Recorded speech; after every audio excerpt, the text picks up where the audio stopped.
What's up, guys? It's NFS Coulter. I'm up here in Vancouver this week, so I've got a special guest. NFS Drew.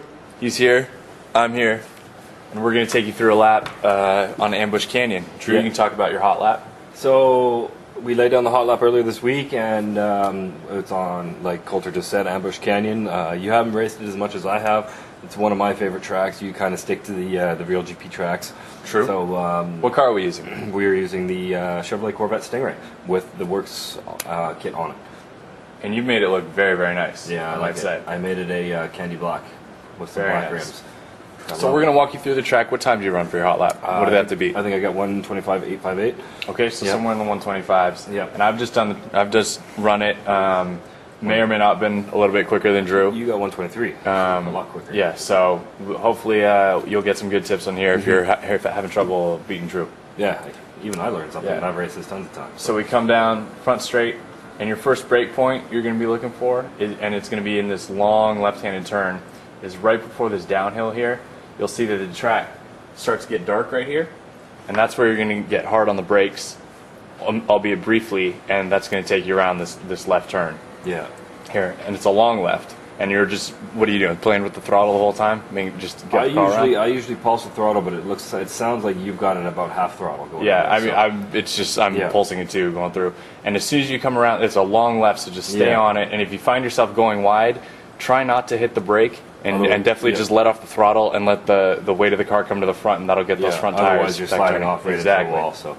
Exactly. So yeah, this is definitely a challenging track if your line is off. So coming out of that long left, we have a hard right hand corner, and I usually get my braking. Do my braking way early and make sure I take this extra slow. I start braking right when it turns yellow, because once you're in the red, it's too late. Yeah. So. Just get through there, and then you're opening it up. Stay left through this whole portion. Make sure you keep it left, because if you kind of half blanket, you'll end up cutting a track. Exactly. You'll end up getting a track cut through there. It's a good line that you had right there. You just got to straighten it out and keep it going, and it'll bring it through. And then when you come up this hill, do your best to keep your speed, and you'll see that I'm only touching the brakes quickly. And it's really not even affecting my speed that much. That's really just to get the car turned. And then once you get up to the crest of the hill, you're hard on the brake, right? Hard on the brakes, because you got that big left coming up. You got this big left. And I took it a little slow, and you'll see I dug my left tires in to the apex here. You'll see I'm a little off the track, but what that did is it kept me from, I kept throwing the car out the previous laps, and the car would go way wide out there, and I would find myself stuck in a power slide trying to work my way out of it. So on this lap, I stayed as tight as possible, and that kept me from sliding out there. If you're staying tight and you're keeping your speed up, you don't have to take the wide and have to accelerate back up. Exactly. You want your speed coming into this whole section. Exactly. Because this is like one of the only straights coming up. So so definitely you really want to avoid a power slide coming out of that corner. If you're in it, get out of it as soon as possible. You come down this straight, you've got a little left kink here, and there's really pretty the kink can be a little bit tricky sometimes. You just got to kind of take it easy. Don't push too hard on your turning right there. If you need to, let off the gas like very briefly. Here's where Drew and I we had different methods of taking this. Not anymore. Not anymore. But coming into it, we have different methods. And if you use the arrows, you'll see that they're red right here, and there's a little hop, and you'll catch some air.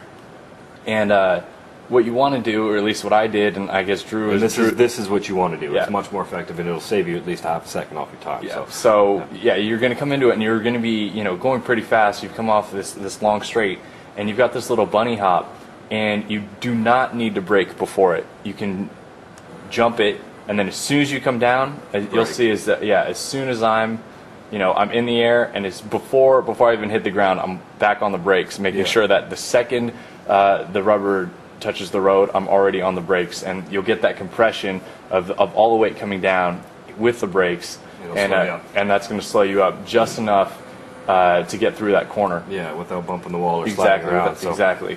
Because if you take, even on top of that, as you're braking, make sure you turn in early, because if you turn in a split second too late, you're going to be thrown right into that wall. And then coming out of it, I took this extra slow to be careful, because I kept throwing, and you'll see I touched the wall right there. What you can actually do here is what I do here. So I'm pretty good at the last section, a couple sections here. is I'm not braking here. Yeah. I'm actually gassing and already turning in the other direction. So I got my tires spinning a little bit, and it'll basically turns my car in the direction that you want to be going once you come around this little left, and then as soon as it grips, you're going straight here, which is pretty nice. Yeah, and you'll see. Obviously, I paid the price for it. Yeah. This is pretty straightforward turn here. You just got to brake and drive straight through it, right? And then here, I got my braking done really early, as I had issues taking a little wide. But I found that when you do it, there is a little section that'll help carry you through. The road kind of dips. A little bit concave, and that'll help you swoop through. And you were also saying that if you take it wide too, there's a little bit of a bump that push you into the wall. Yeah, too, right? if you get on you really just want to make sure you're on the inside of the yellow line through this, because if you get anywhere outside of it, there's like a little hump there, and it's going to turn into an off camber, and it's going to throw you right off into the wall there. In which case, you're completely screwed for the next two turns. Exactly right. And then you can really take the momentum of the car and use it against itself as it's coming back around. You can whip it back into the next turn, and you'll lose some speed. And you'll lose some speed. But then it's just a quick touch to the brakes to make sure to get the car turned properly.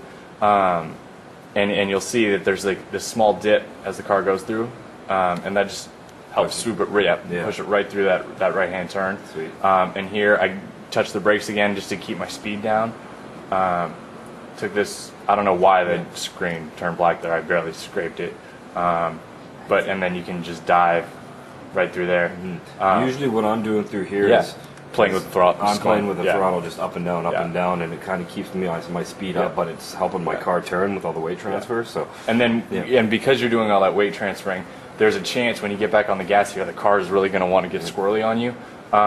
Try not to steer too much. If you just accelerate out of it, usually the car will just handle perfectly right for you. Just give her, and it'll go through with it. One quick thing, if you want to just rewind it real quick. Yeah. So as you're coming through here, a lot of the times when we were kind of driving and practicing, people have a tendency to be pushing it hard right here, and what happens is what I did in my hot lap is I came out of this little nothing here. I ended up slipping right into the wall, and then you definitely have to make sure you stay close to the right side there. Yeah, otherwise you end up like right in these little walls here, and then a couple extra seconds, right? So I almost did that on my hot lap. So if you watch my hot lap at how I ended it, I basically rolled over the line. So you had style, had finesse, style and grace. That's this week's track tips. Thank you very much to NFS Drew for helping me out and sharing his knowledge as well. Teach you, it's all knowledge, man. I didn't know that you could just like give her on that jump. Well, that's what I'm going to do. That's why we're on the same team. All right, thanks, guys. Thanks a lot, guys.